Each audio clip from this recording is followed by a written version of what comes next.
सर्दियों के मौसम में एक बूढ़ी औरत अपने घर के कोने में ठंड से तड़प रही थी। जवानी में ही उसके पति का देहांत हो गया और घर में एक छोटा बेटा था। उस बेटे के उज्जवल भविष्य के लिए उस माँ ने लोगों के घर घर जाकर काम किया। काम करते करते बहुत थक जाती थी, लेकिन फिर भी आराम नहीं करती थी और हमेशा एक बात याद करके फिर काम में लग जाती थी कि जिस दिन बेटा लायक हो जाएगा या कमाने लग जाएगा उसी दिन आराम करेगी। देखते देखते समय बीतता गया। माँ बूढ़ी हो गई और बेटे को एक अच्छी नौकरी मिल गई और कुछ दिन बाद बेटे की शादी कर दी और एक बच्चा हो गया। अब बूढ़ी माँ बहुत खुश थी क्योंकि उसके जीवन का सबसे बड़ा सपना पूरा हो गया, क्योंकि उसका बेटा लायक हो गया और अपने पैरों पर खड़ा हो गया था। अब उसका बेटा उसकी हर ख्वाहिश पूरी करेगा। लेकिन ये क्या, बेटे और बहू के पास बूढ़ी माँ से बात करने तक का वक्त नहीं है। बस इतना फर्क पड़ा था माँ के जीवन में। पहले वो बाहर के लोगों के जूठे बर्तन साफ करती थी और अब अपने बेटे और बहू के। पहले बाहर लोगों के कपड़े धोती थी, अब अपने बेटे और बहू के। फिर भी खुश थी, औलाद तो उसी की थी। सर्दियों का मौसम आ गया था। एक टूटी चारपाई पर घर के बिल्कुल बाहर वाले कमरे में एक फटे पुराने कंबल में सिमट कर लेटी थी और सोच रही थी कि आज बेटा आएगा, उसे कहूंगी कि तेरी माँ को रात को ठंड लगती है, एक नया कंबल लाकर दे दे।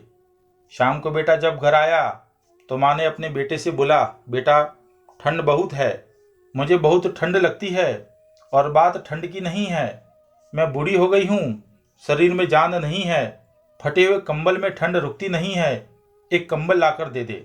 बेटा गुस्से से बोला, माँ इस बार घर के राशन में, बच्चों के एडमिशन में और बिजली के बिल में बहुत ज़्यादा खर्चा हो गया है।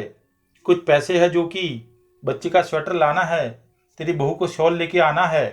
तुम तो माँ घर में ही रहोगी, तुम तो सहन कर सकती हो, हमें तो बाहर जाना होता है कमाने के लिए। बस माँ 2 महीने की सर्दी निकाल लो, अगली सर्दी में आपको नया कंबल लाकर दूंगा। माँ अपने बेटे की बात सुनकर चुपचाप जाकर उस फटे हुए कंबल में सिमट कर सो गई।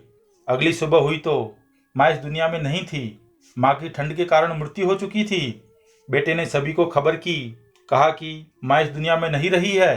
सभी रिश्तेदार, दोस्त, पड़ोसी सब इकट्ठे हो गए। बेटे ने अपनी माँ की अंतिम यात्रा में कोई कमी नहीं छोड़ी। माँ की बहुत अच्छी अर्थी सजाई गई थी, बहुत महंगा शॉल माँ को उड़ाया गया था। सारी दुनिया अंतिम संस्कार को देखकर कह रही थी कि हमें भी हर जन्म में ऐसा ही बेटा देना। मगर उन लोगों को क्या पता था कि मरने के बाद भी एक माँ ठंड से तड़प रही थी, सिर्फ एक कंबल के लिए, सिर्फ एक कंबल के लिए। दोस्तों, आपके माँ बाप अगर आपके साथ है तो आप बहुत भाग्यशाली है। आज आप अपने जीवन में जो कुछ भी हो उन्हीं की मेहनत और लगन की वजह से हो।